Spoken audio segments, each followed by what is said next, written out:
মানুষের জন্মের পর থেকে বিয়ের আগে যে কোনো সময় থ্যালাসেমিয়ার বাহকের রক্ত পরীক্ষা করা অত্যন্ত জরুরি। দেশে 12 থেকে 14 কোটি থ্যালাসেমিয়ার বাহক পরিবার রয়েছে। বিয়ের আগে থ্যালাসেমিয়ার রক্ত পরীক্ষা করলে পরবর্তী প্রজন্মের ক্ষেত্রে এই মারণ রোগে আক্রান্তের সংখ্যা কমানো সম্ভব। থ্যালাসেমিয়া বাহক পাত্রপাত্রীদের মধ্যে কখনোই বিয়ে উচিত নয়। বাংলা বর্ষবিদায় এবং বর্ষবরণ উপলক্ষে এক সাংস্কৃতিক অনুষ্ঠানের মাধ্যমে এমনই বার্তা দিল সেরাম থ্যালাসেমিয়া প্রিভেনশন ফেডারেশন। সেরামের তরফে ক্যালকাটা ইউনিভার্সিটি ইনস্টিটিউট হলে একটি সাংস্কৃতিক অনুষ্ঠানের আয়োজন করা হয়। চলচ্চিত্র পরিচালক তরুণ মজুমদারের কর্মজীবন নিয়ে একটি গীতি আলেখ্যেরও আয়োজন করা হয়। এদিনের সাংস্কৃতিক অনুষ্ঠানে আবির চট্টোপাধ্যায়, চামেলি, দীপ্তি চন্দ্র, আশিস চক্রবর্তীর মতো বিশিষ্ট শিল্পীরা উপস্থিত ছিলেন।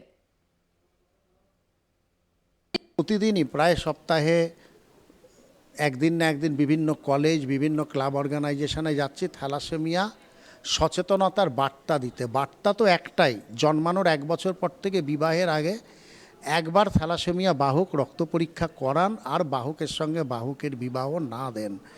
এই বার্তাটা আমরা যতটা পৌঁছে দিতে পারবো, কারণ না জেনে ভারতবর্ষে থ্যালাসেমিয়া বাহক রয়ে গেছেন প্রায় 12 থেকে 14 কোটি বাহক রয়ে গেছে ভারতবর্ষে না জেনে। কারণ থ্যালাসেমিয়া বাহক আর সাধারণ মানুষের মধ্যে কোনো তফাৎ নেই। আমরা এই 12 থেকে 14 কোটি লোক কেউ জানি না আমরা বাহক।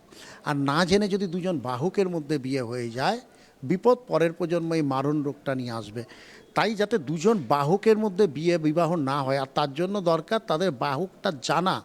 তো আমরা সচেতন করার চেষ্টা করছি অনেকভাবে, সবাই সব দিক, সরকারি বেসরকারি সব দিক থেকেই হচ্ছে। মানুষকে সচেতন হতে হবে।